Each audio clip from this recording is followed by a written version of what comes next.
ሰላም ጤና ይስጥልን። ውድና የተከበራችሁ የዚህ ቲቪ ሰዎች እንዴት ናችሁ? ሰላማችሁ በዘት ተረፍረፍ ይበልልኝ። ዛሬም በአዲስ ነገር መጥቻለሁ። እንግዲህ ከሰሞኑ አትሌት ኢየስ ታደሰ ህይወቱ አልፏል፣ በጓደኛው ማለት ነው። በጣም የሚያሳዝነው ነገር የኢትዮጵያን ኋላ ቀር አስተሳሰባችን በጣም ከባድ ነው። እንግዲህ በልምምድ ላይ እያለ ከባለቤቱ ጋር እችም ወርቅነሽ ትባላለች፣ የእሱ ባለቤት ናት። ቃለ መጠይቅ እንዳደረገችው እንግዲህ አብረው ነበሩ። በአፉ ጥይቱ ገብቶ በአንገቱ የወጣ ማለት ነው። እንዴት ነው ለምንድን ነው የሚለውን ሁሉንም መረጃ በዝርዝር ልንገራችሁ። ኢየስ ታደሰና ባለቤቱ ወርቅነሽ ማለት ነው። ሁለቱም አትሌቶች ናቸው። ልምምድ እያደረጉ ባሉበት ሰዓት ትሬኒንግ ማለት ነው፣ ትሬኒንግ እየሰሩ ባሉበት ሰዓት ላይ ሌሊት 12 ሰዓት ላይ ነው አለች። ተነስተን ሄደን ጫካ ውስጥ ኖረኛ ምንም የለም ሰው የለም ማለች። እዛ እየሰራን እያለ ይሄ ጓደኛው ገዳይ እየበረረ ይመጣል ማለት ነው። አትሌቱ እየሮጠ ይመጣና መጀመሪያ በዱላ እኔን መታኛለች። ዱላም ሽጉጥም ይዟል አለች። ከዛ በዱላ እኔን መታኛለች። በጣም ጓደኛችን ነው፣ አብረን ነው የምንበላ፣ አብረን ነው የምንጠጣ፣ ሁሉን ነገር አብረን ነው ተጠራርተን የምናደርገው ነገር፣ በጣም ወዳጆች ነን አለች። ምንም ጠለም ምንም እንደሌለ ነው የተናገረችው። ከዛም እየሮጠ መጣች። የምታለቅሰው ደግሞ እህት ናት። እየሮጠ መጣ ማለት ነው። ወርቅነሽ የችኛይቱ ናት፣ የምታለቅሰው ሳትሆን የችኛይቱ ባለቤቱ ናት። እና እየሮጠ መጣ። መጀመሪያ እኔን በዱላ መታኛለች። ደነገጥን ሁላችንም አለች። ከዛም በዱላ ሲመታኝ እኔ ብድግ አልኩኝ። በያዘው ዱላ መጀመሪያ አናቴን እንደዚህ ሲመታኝ እኔ በእጄ ላይ ያረፈ ዱላው አለች። እጄን ወደ አናቴ ሳደርግ እጄ ላይ ያረፈ። ከዛ እየሮጥኩኝ ድንጋይ ማጣውኝ እኔን ትቶ እንደገና እሱን እኔ ስሮጥ ጊዜ ባለቤቴን መምታት ጀምራለች።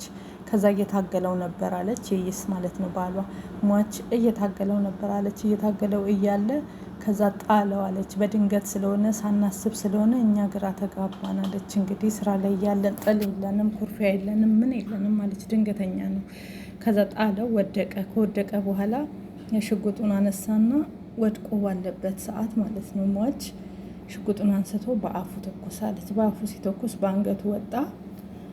ከዛም ህይወቱ እንዳለፈ ነው የተናገረች ያለችው።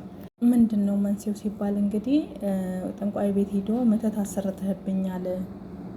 አሰርተህብኛል እና ስለዚህ መተት ስላሰራብኝ ነው የሚል ነው እንግዲህ ማለት ነው። ያው የኋላ እንግዲህ ጠንቋይ ቤት ሄዶ ገዳይ ማለት ነው መተት አሰርቶብሃል ማለት እንዳያሸንፍ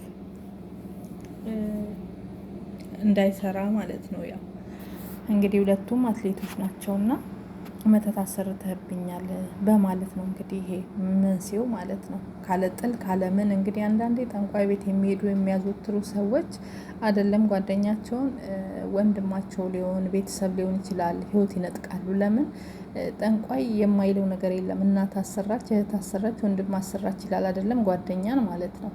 እና እንደዛ ነው ይባላል። ስለዚህ ይሄ የሰይጣን መንፈስ ስለሆነ እንደዚህ አይነት ነገር ሲጀምር መሄድም መደረግም የለበትም ነበረ ማለት ነው። ከዛ ይሄን በማለት እንግዲህ እሷ እንደተናገረችው ከሆነ ከዛም ማንም ሰው የለም ጮኩኝ አለች። ብጮህ የሚመጣልኝ ሰው የለም፣ ሰው ስለሌለ እረኞች እንኳን የሉም፣ ጫካ ውስጥ ነው ያለ ነው እኛ ሁለታችን ነን፣ ሌላ የለም። በርቀት እሱ ሲመጣ አይተናል፣ ግን እየሮጠ ሲመጣ አይተናል። እንደኛው ለስፖርቱ መስሎ ነው እንጂ ሌላ ነገር አልመሰለንም። ምክንያቱም ምንም እንጠረጥርበት ነገር የለም፣ ጥልም የለንም፣ ምንም የለንም። በጣም ያሳዝናል። ከዛ መተት አሰርተህብኛል፣ እንዳላሸንፍ መተት አሰርተህብኛል በማለት ነው እንግዲህ በመሳሪያ ብሎ በአፉ አስገብቶ በአንገቱ አስወጥቶ ህይወቱን የነጠቀው። በትላንትና ዕለት ደግሞ ፍርድ ቤት ቀርቦ ነበረ ማለት ነው። ፍርድ ቤት ቀርቦ ግን አልገደልኩም፣ መረጃ ይምጣ፣ እኔ ምንም አላደረግኩም፣ አልተኮስኩምም፣ አልገደልኩምም በማለት ክዷል። እኔ ከደሙ ንጹህ ነኝ ብለዋል ማለት ነው። ምክንያቱም መረጃም የለም ማስረጃም የለም ምንም የለም። ሚስቱ ብቻ ናት ያለችው፣ እሷም ተመታለች፣ እሱም በሽጉጥ እንትን ብለዋል ማለት ነው። እና ያው የኛ ሀገር እንደምታውቁት ነው። ስለዚህ ፍትህ ላይገኝ ይችላል። በጣም ነው የሚያሳዝነው ከሚባለው በላይ ማለት ነው። ገና ለገና ጠንቋይ ቤት ተሄዶ አሰርተህብኛል ብሎ የሰውን ህይወት መንጠቅ አስባችሁት? አትሌቶች፣ ዘፋኞች፣ አርቲስቶች ምናምን እኮ ሄድክብኝ፣ ያሰራህብኝ፣ ያሰራሽብኝ በማለት እንደዚህ አይነት ኮተት ነገር ጠንቋይ ቤት መሮጥ ልማዳቸው ነው እንደሰማሁት ከሆነ ማለት ነው። ሚዲያ ላይ ያው እንደምናየው ከሆነ አንዱ አንዱን ሊጥል ሮጠ ነው የሚባለው ማለት ነው። ባይሮጥም እንደዛው ነው። አንዱ አንዱን ጣለ፣ አንዱ አንዱን ጣለ፣ ድምፄ እንዲያምር ምናምን ምናምን እና ብዙዎች ሲተቹ እየሰማን ነው። ስለዚህ እንዲህ አይነት ነገር ጥሩ አይደለም። ሲጀመር መሄድ ምን አስፈለገ? እና እንግዲህ ሚስት ፍትህ ትላለች። የሟች ቤተሰቦች የአትሌት እየይስ ታደለ ቤተሰቦች ማለት ነው ፍትህ ይጠይቃሉ ማለት ነው። ለባሌ ፍትህ እያለችን ነው። አይን እያየ ወዲያውኑ ያረፈ ጥልም ምንም የለንም። በዛ ላይ ደግሞ የሚያሳዝነው ነገር አልወለዱም፣ አንድም ልጅ አልወለድንም። ይሄን አመት ሰርተን በሚቀጥለው ልጅ ለመውለድ እቅድ ነበረን። በጣም ነው የሚያሳዝን። እንደዚህ ነው ህይወት። እንዲህ ናት። አያችሁ፣ እራሱን እንኳን ሳይተካ እሷም አትሌት ናት፣ እሱም አትሌት ነው። ነገን ሩጠን ነገን ሰርተን በማለት እዚህ ጋር ደርሰው መጨረሻ ላይ እንግዲህ ባላሰቡት መንገድ ህይወታቸው አለፈ፣ ህይወቱ አለፈ ማለት ነው። ያውን በገዛ ጓደኛው በገዛ አብሮት የበላ አብሮት የጠጣ ቤቴ ይመጣል፣ እኔም ቤቱ ሄዳለው፣ እኛም እንሄዳለን፣ እሱም ይመጣል። ጓደኛችን ነው፣ ወዳጃችን ነው። ምን እንደነካው ማናቅም፣ ምን እንደሆነ ማናቅም። በፍጹም እኛ አላሰብንም፣ በድንገት ነው። እኛም ስራ ላይ ነው ያለነው፣ እሱም ለስራ ነው የመሰለን ሲመጣ እንጂ በፍጹም ያላሰብነው ነገር ነው የገጠመን። ዱላም ይዟል፣ አሸጉጥም ይዟል። መጀመሪያ በዱላ አለ። ከጣለው በኋላ ሲወድቅ ጊዜ አፉ ላይ ብሎ በአንገቱ ወጥቶ ህይወቱን ነጠቀ። ታዲያ ይሄን አክል ጭካኔ ምንድን ነው? በጣም ነው የሚያሳዝነው ከሚባለው በላይ ማለት ነው። ሟች ይሄ ነው እንግዲህ ባልና ሚስቶች ናቸው እነዚህ ሁለቱ ማለት ነው። ወርቅነሽና እየይስ በጣም ያሳዝናል። ሀገራችን ምን አክል ጨካኝ ምን አክል ቆሻሾች እንደሆን። ለምን እንግዲህ በመሮጥም ከተሸነፈ ተሰራብኝ ይላል። አንድ ሰው ንግድ ከፍቶም ማለት ነው ያን ንግድ ከከሰረም መተት ተሰራብኝ፣ አሰራብኝ፣ የኬሌን ያሰራብኝ የኬሌ ነው። ይሄ ልጅ አሁን አሰርቶበት ይሁን አይሁን ፈጣሪ ነው የሚያውቀው። ቢሆንም ባይሆንም ግን ያስ ሂዶ መጠየቅ እናስፈለገ። ሲጀመር ዳቢሎስ በጣም ቆሻሻ ነው። ይሄ የሰው ሳይሆን የዳቢሎስ ስራ ነው። እውነቴን ነው የምላችሁ። ብዙ ሰዎች አሉ እናት ያሰራችብኝ እህት ያሰራችብኝ የሚባባሉ ሚዲያ ላይ ሀቢባ ቤት ራሱ የምንሰማቸውን ነገር ቤተሰብ በቤተሰብ አሰራ እየተባባሉ ይሄ ምንድን ነው ካላችሁ እነሱ ራሱ መተማመን መንፈስ የሌላቸው ቤተሰቦች ናቸው። በዛ ላይ ደግሞ እናንተ ፌት ከሰጣችሁት ቦታ ከሰጣችሁት ለዳቢሎስ በጣም ብዙ ነገር ይላችኋል፣ ሹክ ይላችኋል። እናት ሂዳ በልጇል፣ ልጅ በእናት ምን አይነት ዘመን ላይ እንደደረስን እንግዲህ እነዚህ ሰዎች ቢያሰሩም ባያሰሩ ማን ነው ይሄን የሚለው? እዛ ጠንቋይ ተብዬው ቁጭ ያለው ሰውዬ ጠንቋዩ እንግዲህ ሂዶ እኬሌ ሰራችብህ፣ እናትህ አሰራች፣ እህትህ አሰራች፣ ጓደኛ አሰራ እያለ ይነግራል። ይሄ ደግሞ ሀጁ ማለት ነው ጥርጣሬ ስላለው ያን ነገር ያምናል። ውሸት እኮ ሊሆን ይችላል። ምንም እኮ የተሰራ ነገር ወፍ የለም እኮ። ግን በቃ ያው ዳቢሎስ ማጣላት ነው ስራው፣ በሰው ላይ አድሮ ማለት ነው። የሰውን ህይወት እንደዚህ ማበስቃቀል ስለሆነ በዚህ ሀሳቡ ነው እንግዲህ የዚህኛውን ህይወት የነጠቀው ማለት ነው። በጣም የሚያሳዝን ወንድማችን፣ ነፍስ በአጸደ ገነት ትረፍ። በጣም ያሳዝናል። ወደ ሁለተኛው መረጃ ስንሄድ ደግሞ እንግዲህ አዶናይ በአሁኑ ሰዓት ላይ ትችት እየቀረበ ነው፣ ሪፖርት እየተደረገበት ነው፣ ፎሎ እየተነሳበት ነው ማለት ነው። ለምን እንዴት ካላችሁ እንዴት ለአክሱም ድምፅ ሳትሆን ለአሩሲ ኦርቶዶክሶች ለምን ድምፅ ሆንክ ነው? አንደኛ አዶናይ ክፉ ነገር አልተናገረም። ሁለተኛ ነገር ደግሞ ሲጀመር አዶናይ ድምፅ ራሱ የሆነውን አኳኳን ካላችሁ ሰምታችሁት ከሆነ ምንም አይነት ነገር እንደውም ድምፅ አልሆነም። በቃ አዝኛለሁ እንደዛ በሆነው ነገር ምናምን የሚል ነው እንጂ ሌላ ምንም አይነት ነገር የተናገረው ነገር የለም። ሲጀመር እንደው ድምፅ ሆነ እንኳን ቢባል አምርሮ እንኳን ድምፅ አልሆነም እኮ ሲጀመር። እና ስለዚህ አዶናይ ደግሞ ሃይማኖትን የሚያከፋፍል ወጣት አይደለም። የትኛውንም ሃይማኖትም ሆነ ብሔርም ሆነ ጥላቻ የሌለበት ሰው ነው። ስለዚህ ይሄን የምታደርጉ ሰዎች በጣም ተሳስታችኋል። እሱ እንቅልፉን አጥቶ እኮ ነው ለወንድም ካሊድ ጋር ስንት ነገር ሲሰራ የነበረው ማለት ነው። ወገኖቼ ብሎ እንጂ ሙስሊም ናቸው የሙስሊም ድርጅት የኦርቶዶክስ ድርጅት አላለም። የሁሉንም ነው ሲሰራ የነበረ። እንቅልፉን አጥቶ ገንዘብ ሲያሰባስብ ብዙ ነገር ሲያደርግ ነበረ። እውነት እዛ ባቡልኬር ድርጅት ውስጥ እምቢ ቢል አልሰራም አልሳተፍም ብሎ እምቢ ብሎ ቢሆን ኦኬ ልትተቹት ትችላላችሁ። ምክንያቱም ይሄ የሙስሊም ጥላቻ አለበት ብላችሁ ማለት ነው። እሱ ግን የየትኛውም ብሔር የየትኛውም ሃይማኖት ጥላቻ ምንም ስለሌለበት ይሄንን ነገር አድርጓል። እናንተ ግን ዛሬ ኮሽ ባለ ይሄም ማለት ይሄን ያደረጉ ሰዎች ብዙ ሰዎች ማለት ነው፣ ሁሉም ሙስሊሞች አይደሉም።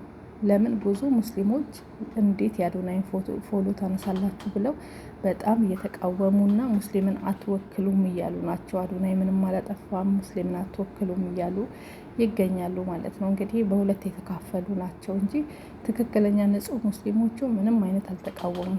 ሲጀመር ምንም አይነት የተናገረው ነገርም የለም። አዶናይ ለሀገራችን ሰላም ያድርግልን። የአክሱምም ሆነ የአሩሴ ሁሉም ኢትዮጵያዊ ናቸው፣ እንደኔ ማለት ነው። በፈለጉበት መሆን ይችላሉ። አክሱም ላይ ያሉት ሙስሊሞች ሂጃብም ይልበሱ አይልበሱም መብታቸው። ሂጃብ ለብሰው ተሸፋፍነው ትምህርት ቤት ቢሄዱም መብታቸው ነው። ህገ መንግስቱ ካልከለከለ አንድ ኦርቶዶክስ ሊከለክል አይችልም፣ እምነታቸው ስለሆነ። የእኛም የኦርቶዶክስ ቤተክርስቲያን ደግሞ አሩሲ ውስጥ ያሉት መስቀል አንገታቸው ላይ ለምን አሰሩ ነው አይደለ? መስቀል ከአንገታቸው ላይ እየተበጠሰ አላህ ኩብር እያሉ ሙስሊም ሲያደርጓቸው በግድ አይተናል። ይሄ ማለት ሙስሊም ሆኖ አይደለም። ይሄን እወቁት። ከዛች ከጭንቅ ቀን የዛችን ዛሬን አሻዱ ብታስደርጓቸው ሙስሊም ብታደርጓቸው በነጋታው ግን ከዛች ምድር ላይ ከወጡ ተጠምቀው ኦርቶዶክስ ይሆናሉ። ሲጀመርም አልሆኑ። ልብ ካልሆነ አምነህ በልብህ ካልሆነ በግድ የሚሆን ሃይማኖት የለም። ልንገራችሁ፣ እኔ እዚህ ጋር ተገድጄ ህይወትሽ ከሚያልፍ ሙስሊም ሆኜ ቢባል ሙስሊም ልሆን እችላለሁ። የውሸት ማለት ነው። ልቤ አልሆነም። አገሬ ስገባ ተጠምቄ ወደ ሃይማኖቴ እመለሳለሁ። አለቀ። ከዚች ቀን እስከወጣ ግን አዎ ምናፍቅም ሆኜ ሙስሊምም ሆኜ ምንም ሆኜ ብትሉኝ ልሆን እችላለሁ፣ ህይወቴን ለማትረፍ። ፈጣሪ ደግሞ ከላይ ያያል። ስለዚህ እናንተ በግድ አሩሲ ላይ ህጻናት ሳይቀር ቄሶች ሳይቀሩ መስቀል እየቆረጣችሁ አይተናል። ይሄ ታዲያ እምነት ነው? እምነት ማለት እስልምናን አውቆ ወዶ ፈቅዶ ሲመጣ ነው የሰው ልጅ እዛው በቤቱ የሚጸናና የሚጸድቀው እንጂ በግድ ማስቆረጥ ይሄ የውሸት ነው። ቃቃ ጨዋታ ብቻ ነው። መስቀሉ ከአንገቴ ላይ ስለተበጠሰ እኔ ኦርቶዶክስ መሆኔ ደግሞ ተሰረዘ ማለት አይደለም። ይሄ ስህተት።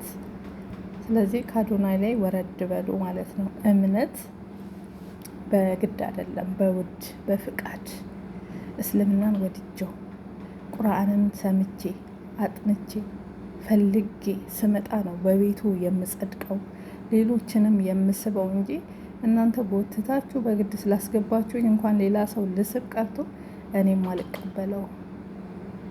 እምነት ከውስጥ ነው እንጂ በግድ አይደለም። አዶናይ ደግሞ ምንም አይነት ስህተት አልሰራም። አዶናይ ምንም ያደረገው ነገር የለም። ምንም ብትሉ የአዶናይ ፎሎ ቢነሳ ባይነሳ አዶናይ በቲክቶክ ገንዘብ ብቻ አይደለም የሚኖረው። ደህና ቤተሰቦች አሉ። አላያችሁም? የእናቱን የአባቱን ቤተሰብ ያላቸውን ንብረት፣ ሆቴላቸው፣ ምናቸው፣ ቤታቸው ጽድት ያለ አሜሪካ ስታይል የሚኖሩ ሀብታሞች ናቸው የእሱ ቤተሰቦች። ገባችሁ? አዶናይ ቲክቶኩ ቢዘጋ ፎሎ ቢቀንስ እንጀራው ተዘጋ ጾሙን አደረ እንዳይመስላችሁ። እንደኛ ድሀ ቤተሰብ አይደለም ያለው፣ የጠገበ ቤተሰብ ስላለው ብዙም አትድከሙ። እናንተ ደግሞ ብትቀንሱ ሌላው ደግሞ መጥቶ ፎሎ ሲያደርገው ደግሞ የበለጠ እያደገ ይሄዳል። በሚሊዮን የሚቆጠረው ሰው ነው ያለ። ገባችሁ? ይሄንንም ደግሞ ሁሉም ሙስሊሞች አይደሉም ይሄን እያደረጉ። ብዙ ሙስሊሞች ከአዶናይ ጎን ቆመዋል፣ እያየን ነው። ፍትህ ለአዶናይ፣ ፎሎ አታንሱ፣ ምንም አላደረገም ወንድማችን ነው እያሉ ነው። እሱም እያለቀሰ ይቅርታም ጠይቋል። ሲጀመር አለጥፋቱን ይቅርታ የሚጠየቀ ግን ያሳዝናል ኢትዮጵያን። እና አትድከሙ ልላችሁ ፈልጌ ነው። እሺ እሱን ለመጣል አትድከሙ። እናንተ ትወድቃላችሁ እንጂ እሱን መጣል የምትፈልጉ ሰዎች እሱ አይወድቅም፣ ጾሙን አያድርም። እናንተ አትልፉ፣ ዝም ብላችሁ የራሳችሁን ህይወት ኑሩ። ሰምታችኋል። ለሙስሊም ተቆርቁራችሁ አይደለም እናንተ የምታደርጉት፣ ምድረ ምቀኞች ናችሁ እንጂ እናንተ ትክክለኛ እምነት ያላችሁ ሙስሊሞች ይህን አያደርጉም፣ አላደረጉም። እነዚህ ዝም ብላችሁ ለማስመሰል ለማባላት የምትነሱ ሰዎች ብቻ ናችሁ።